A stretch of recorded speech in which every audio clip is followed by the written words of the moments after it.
राजस्थान के युवाओं की उम्मीदों और सपनों को हकीकत में बदलने वाली संस्था राजस्थान कर्मचारी चयन बोर्ड की कमान अब मेजर जनरल आलोक राज के हाथों में होगी। खुद आलोक राज जी हमारे साथ मौजूद हैं। सर, बहुत बहुत स्वागत है।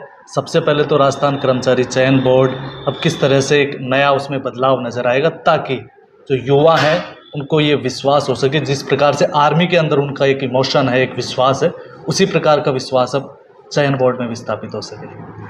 थैंक यू सो मच मुझे आपके चैनल पर इंटरव्यू करने के लिए।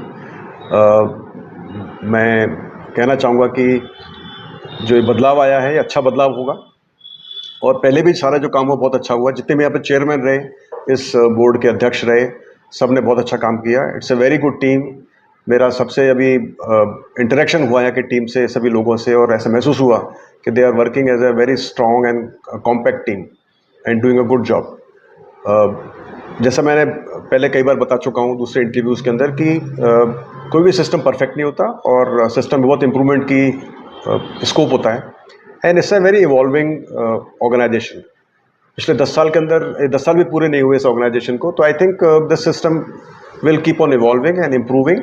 एंड मेरी ये कोशिश रहेगी कि यदि कोई हमें कमी महसूस हुई, कमी लगी, और of course all this will come from the stakeholders. Stakeholders हैं हमारे डिपार्टमेंट्स, स्टेक होल्डर्स हैं हमारे अभ्यर्थीज या यूथ। तो उनसे इंटरेक्शन से हमको पता लगेगा कि क्या क्या कमियां हैं और क्या क्या कहाँ पर इम्प्रूवमेंट हो सकता है, कहाँ पर बदलाव हो सकता है, कहाँ पर बेहतरी हो सकती है।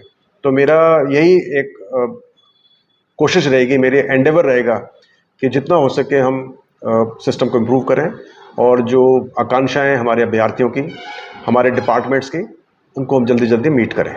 चयन बोर्ड होता है, पहली प्रक्रिया परीक्षाएं आयोजित करवाने की होती है।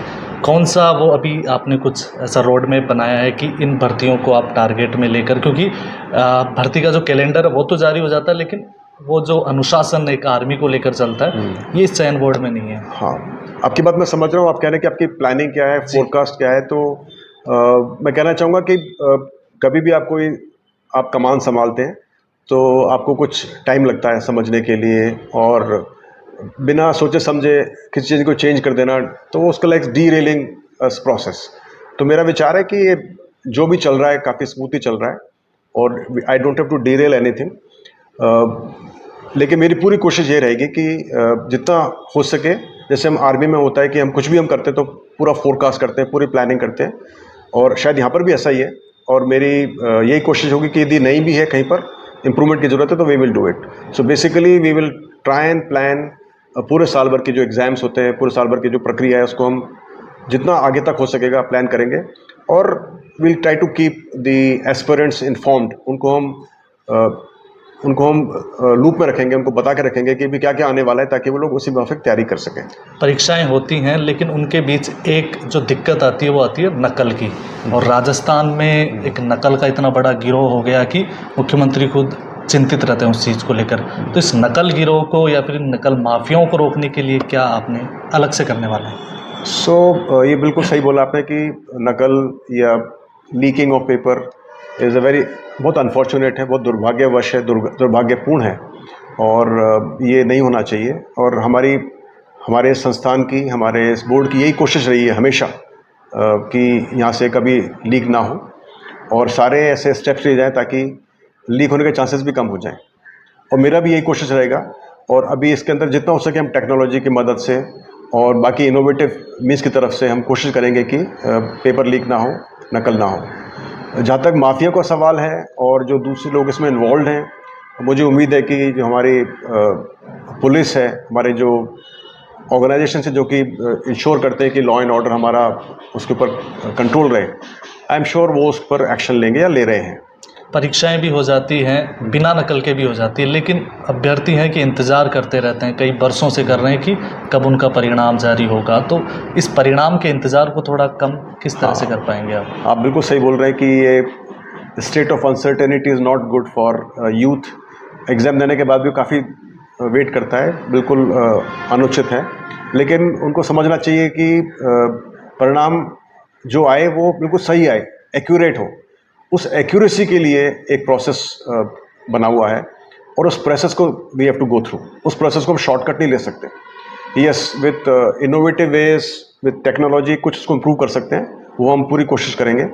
लेकिन एक प्रोसेस को हमको करना पड़ेगा, checking, rechecking, validating, confirming, scrutinising, ये सब जो सिस्टम्स बने हुए हैं उनको हम कट शॉर्ट नहीं कर सकते। सो मुझे उम्मीद है कि जो अभ्यर्थी हैं, एस्पिरेंट्स हैं, वो थोड़ा पेशेंस रखेंगे इस बात के ऊपर। लेकिन साथ साथ मैं ये भी कहूँगा कि हम इसको कोशिश करेंगे जितना कम कर सकें इस गैप को, उतना हम कम करने की कोशिश कुछ करेंगे। भर्ती परीक्षाएं जो अभी हाल ही में हुई है और वो बहुत बड़ी तादाद में अभ्यर्थी हैं जो जिन लोगों ने उस परीक्षा में भाग लिया जी। है। MVSI motor vehicle sub inspector हुई, फायरमैन की हुई, वन रक्षक की हुई, अभी रिजल्ट को लेकर उनमें कोई क्लैरिटी नहीं है, तो आप अपने माध्यम तो से रिजल्ट्स का क्या होता है, चूँकि रिजल्ट्स काफ़ी टाइम लगता है करने के लिए, तो उसका डेट डिक्लेयर नहीं कर सकते कि इस तारीख को रिजल्ट आएगा। तो वो मुझे लगता है कि शायद अभी पॉसिबल नहीं है। मैं कोशिश करूंगा कि आगे चलकर यदि ऐसा हो सके कि हम एक स्पेसिफिक डेट बता सके कि इस तारीख को रिजल्ट निकालेंगे। लेकिन फिलहाल जितना मुझे समझ में आया अभी तक वो यही है कि it takes little time and थोड़ा डिफिकल्ट होता है डेट को फोरकास्ट करना कि डेट ऑफ रिजल्ट, क्योंकि काफ़ी टाइम लगता है। तो लेकिन जो बोर्ड के सारे जो कर्मचारी हैं, जो ऑफिसर्स हैं, जो उसमें इन्वॉल्व हैं, वो सभी ने मुझे इस बात का आश्वासन दिया है और जो मुझे समझ में आया है कि they are trying their best to declare the results. और मेरी भी कोशिश यही है कि जो मैं जितना मुझे पता लगा दैट यदि हमको एडिशनल मैन पावर लगानी पड़े, एडिशनल एफर्ट्स करने पड़े, हम करेंगे। And we are conscious of this fact कि people are waiting and they are waiting very patiently. We will try to live up to their expectations. CHO एक ऐसी भर्ती है जिसको लेकर अभ्यर्थी अभी भी ये चिंता में है कि पता नहीं ये भर्ती पूरी भी होगी कि नहीं होगी, सरकार कहीं ऐन वक्त पे से कैंसिल ना कर दे। हाँ। क्या अश्योर आप अभ्यर्थियों को सो करना इसमें मैं अश्योर ये करना चाहूँगा कि आप अभ्यर्थियों को सो करना इसमें मैं अश्योर ये करना चाहूँगा कि जब भी कभी कोई परीक्षा होती है और उसमें यदि कोई त्रुटि पाई जाती है, उसमें कोई मिसयूज़ ऑफ और अनफेयर मीन्स का यूज़ हो जाता है, तो उसको तहकीकात करना बहुत ज़रूरी है। क्योंकि ऐसा नहीं होना चाहिए कि जो लोग काबिल ना हों उनको तो अपॉइंटमेंट मिल जाए और जो लोग काबिल हैं वो अपॉइंटमेंट को ना मिल पाए।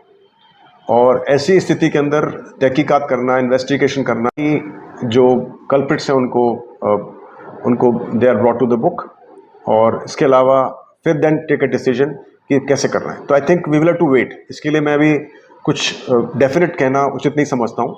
आई am too new for this age of now.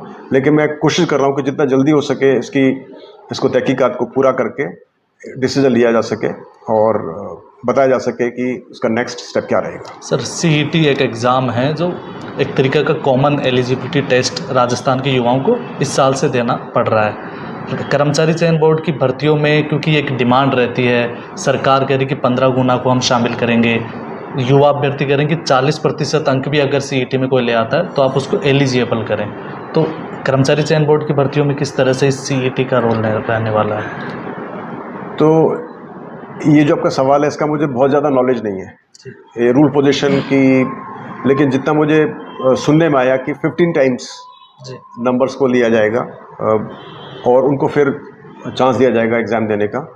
लेकिन आप ये बात समझ लें कि जो सरकार की मंशा है, जो उनकी नीयत है सरकार की, जो हमारे बोर्ड की नीयत है, वो यही है कि जितने ज़्यादा लोगों को हम मौका दें उतना अच्छा रहेगा। लेकिन ये भी ध्यान रखना होता है कि हम जब कभी एग्ज़ाम कराते हैं तो एक स्टडी की जाती है कि कितने लोग इसमें पास हो पाएंगे। तो 15 की जगह 25% टाइम मिस भी करें तो शायद वो लोग पीछे रह जाएंगे।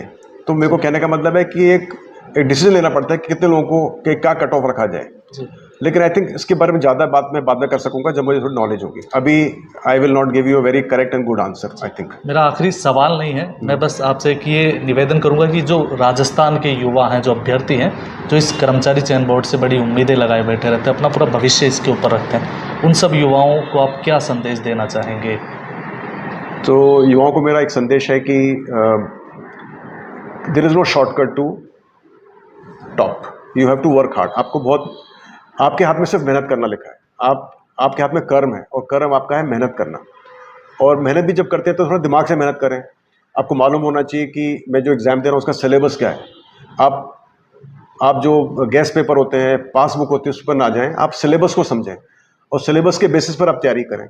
जब आप तैयारी करें तो उसको रटें नहीं, उसको आप समझें कि वो चीज़ क्या है, आप उसको सीखें। आप पढ़ें नहीं, सीखें। जब आप सीख लेंगे, आप दिमाग का इस्तेमाल करेंगे, आप क्वेश्चन आंसर लिखने की प्रैक्टिस करेंगे, आप अपने खुद के गैस पेपर बनाएंगे, आप 2 दोस्त हैं, एक आपके लिए गैस पेपर बनाएं और आप अपने दोस्त के लिए गैस पेपर बनाएं, उसको आप सॉल्व करें एग्जामिनेशन कंडीशन के अंदर। यदि आप ऐसा करेंगे तो आपको बहुत अच्छी प्रैक्टिस हो जाएगी और फिर आप एग्जाम को आसानी से पास कर पाएंगे। यदि आप सिर्फ बुक पढ़ेंगे, गैस पेपर पढ़ेंगे और बिना प्रैक्टिस करेंगे, आप जब तक प्रैक्टिस नहीं करेंगे आप पास नहीं हो सकेंगे। So I think it's a good idea that you focus on your own hard work and on the technique of passing examination and of course बहुत फोकस रख के आप रखेंगे, कार्रवाई करेंगे तो यू हैव ब्राइट फ्यूचर। जी, बहुत बहुत शुक्रिया, धन्यवाद सर। ये थे मेजर जनरल आलोक राज जी, जो अभी राजस्थान कर्मचारी चयन बोर्ड की कमान संभाल चुके हैं और युवाओं का वो संदेश भी दिया है कि सक्सेस का कोई शॉर्टकट नहीं है। इस बात के लिए भी उन्होंने अश्योर किया है कि राजस्थान में अब जो होने वाली भर्तियां हैं वो पूरी तरीके से पारदर्शी और अच्छे तरीके से होगी। धन्यवाद।